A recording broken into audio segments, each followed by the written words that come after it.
네, 중국에 대한 외국인 직접 투자를 뜻하는 FDI가 지난 9월 작년 대비 33% 급감했습니다. 9년 만에 가장 큰 폭으로 줄어든 것이라고 합니다. 대중국 FDI는 지난 5월부터 5개월 연속 작년 동월 대비 두 자릿수 감소세를 이어가고 있습니다. 감소폭도 하반기로 갈수록 더 커지고 있습니다. 올해 9월까지 중국의 누적 FDI는 9,199억 7천만 위안, 하나로 약 169조 2천억 원으로 전년 동기 대비 마이너스 8.4%를 보였습니다. 올해 상반기 기준 전년 대비 2.7% 줄었는데 7월까지 누적은 마이너스 4%, 8월까지 누적은 마이너스 5.1%로 감소폭이 계속 커지고 있습니다. 외국인들이 중국에 투자를 하지 않고 있다는 것인데요. 이는 벤처기업 투자에서도 여실히 드러납니다. 시장조사업체 프레킨에 따르면 중국에 투자하는 벤처캐피탈과 사모펀드가 모집한 외국인 자금은 올 들어 57억 달러로 지난해의 4분의 1 수준에 그쳤다고 합니다. 충격적인 수준의 투자금 감소라고 볼 수 있습니다.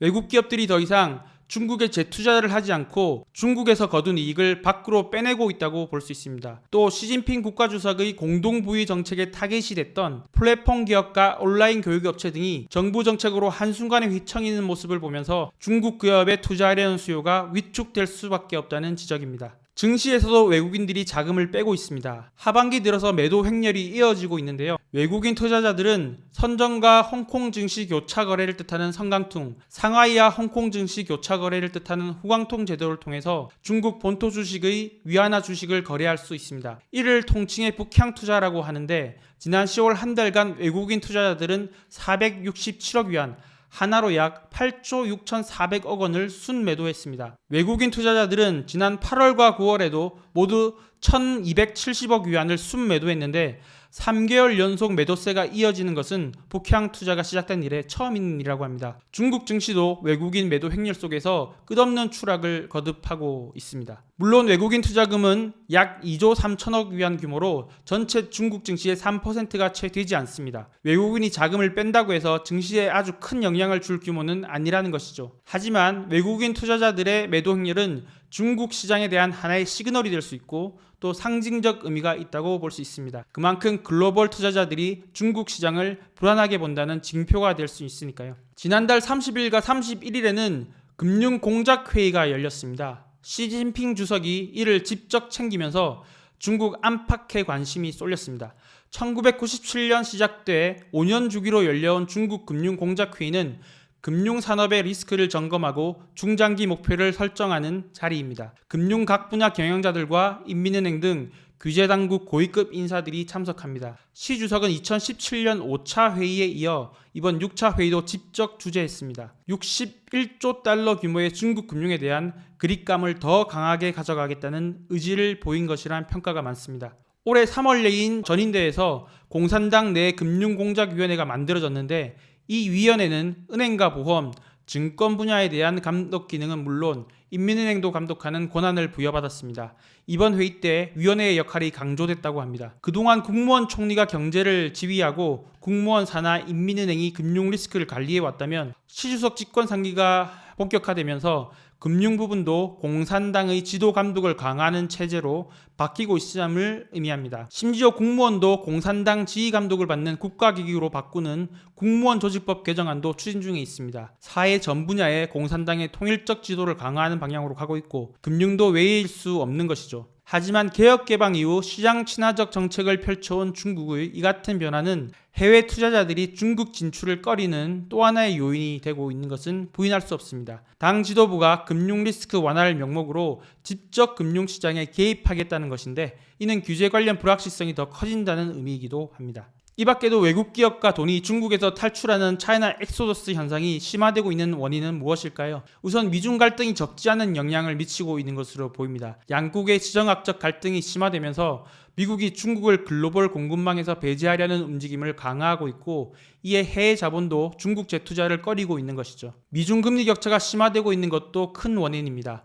미국 채금리가 상승하면서 투자자들이 수익률이 높은 곳으로 자금을 이동하고 있기 때문이죠. 미국의 고금리 장기화 전망에 연방정부의 재정적자 국채 발행 급증이 겹치면서 글로벌 채권 금리의 벤치마크인 미국 10년 만기 국채 금리는 현재 4.8% 선까지 치솟은 상황입니다. 지난달 중순에는 2007년 이후 16년 만에 5%를 돌파하기도 했죠. 미국은 내년 1월까지 국채 발행액을 더 증액한다는 계획입니다. 하지만 내수 부진에 따른 디플레이션 우려가 커지고 있는 중국은 오히려 금리를 낮추고 있습니다. 인민은행은 올 들어 기준금리격인 대출 우대금리를 2차례 인하했습니다. 연내 금리를 더 낮출 가능성도 크다는 분석입니다. 그러다 보니 달러 대비 위안화 가치도 7.3 위안선으로 올 들어 6.1%나 평가 절하됐습니다. 그리고 시진핑 주석의 공동보유 정책 이야기를 하지 않을 수 없습니다. 규제 리스크로 그 잘나가던 빅테크들이 한 번에 회사의 존망이 오가는 상황을 지켜본 외국인 투자자들이 중국의 규제 리스크를 더 심각하게 고려할 수밖에 없는 것이죠. 중국 정부도 외국인 이탈이 본격화된 하반기부터 증시 부양책을 꾸준히 내면서 시장 달래기에 나선 모습입니다. 우선 15년 만에 주식거래 인지세를 낮추고 대주주 지분 축소를 규제했습니다.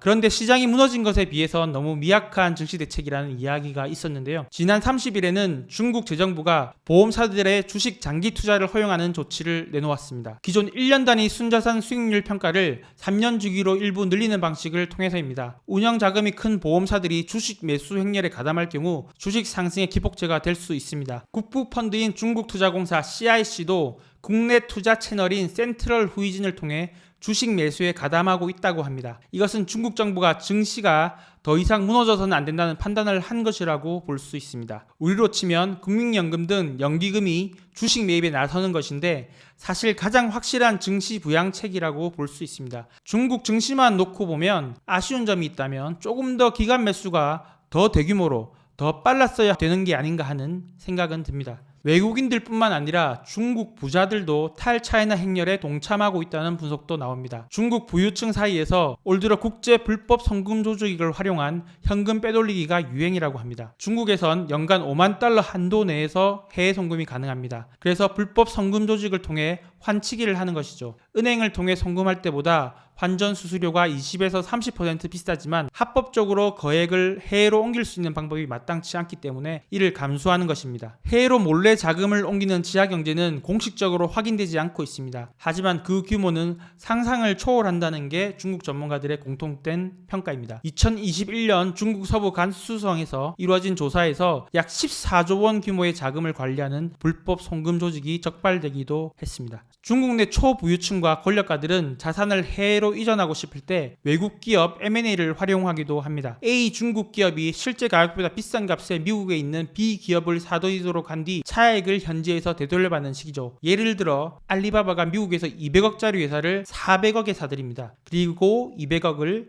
되돌려받아서 미국에서 자금 이전을 원하는 부자에게 건넵니다. 그러면 그 부자는 중국 본토에서 알리바바에 200억어치 위안화를 지급합니다. 이렇게 자금 세탁이 완료되는 것이죠. 알리바바는 예를 든 것이고요. 중국 정부는 불법 해외 송금과 자산 이전을 엄중히 다루고 있습니다. 적발되면 통상 송금 시도 금액의 30%를 벌금으로 내야 합니다. 금액이 많으면 1에서 5년의 형량을 받거나 뇌물죄 등 중죄가 있을 경우엔 무기징역 처분이 내려지기도 합니다. 해외로 돈을 이전하는 중국 부유층은 이 같은 위험을 감수하고 있는 것입니다. 앞서 살펴본 것처럼 홍콩 시장이 중국 본토 리스크로 금융 허브의 역할이 약화된다면 한국이 그 역할을 대신할 수 있고 더 적극적으로 나서야 한다는 금융산업 전문가들의 주장도 있습니다. 들리는 얘기로 아이디어 차원에서 부산시에서 금융부분 고도화에 대한 논의가 진행되고 있다고 합니다. 부산을 제2의 홍콩, 글로벌 금융 허브로 만들자는 논의인데 그러려면 쉽지 않은 사회적 합의 과정을 거쳐야 할 것 같습니다. 경우에 따라서 홍콩처럼 부산 등 특정 지역을 완전히 행정상 분리하는 작업이 필요할지도 모르기 때문이죠. 사실 한국 대중국 수출 감소는 한국 산업의 현주소를 정확하게 보여주는 지표입니다. 올해 1월에서 9월 대중국 수출은 916억 달러로 전년 동기 대비 24.3%나 감소했습니다. 올해 반도체 가격이 하락하면서 대중 수출 적자가 부각되어서 그렇지 사실 반도체를 빼놓고 보면 대중국 수출 감소는 추세적 하락을 이어오고 있습니다. 반도체 등락에 따라서 대중국 수출이 호조를 보이는 것처럼 보이는 경우가 있었지만 실질은 그렇지 않다는 것이죠. 실제로 중국 수입 시장에서 한국 점유율은 수출은 2015년 10.9%에서 2023년 6.2%로 하락했습니다. 특히 디스플레이, 전지, 석유 정제 등 전통적 수출 효자 품목에서 한국 점유율 하락이 두드러집니다. 이는 대중국 무역 의존도가 높은 한국의 상황을 감안할 때 한국 산업 전반의 경쟁력 저하라고 볼 수밖에 없습니다. 이럴 때 새 먹거리를 찾으려는 다양한 또 처절한 노력이 필요하고 홍콩에 대해서 중국 정부가 우호적이지 않은 지금의 상황을 감안할 때 한국이 파격적인 자본시장 활성화 방안을 고민해볼 시점이라는 의견은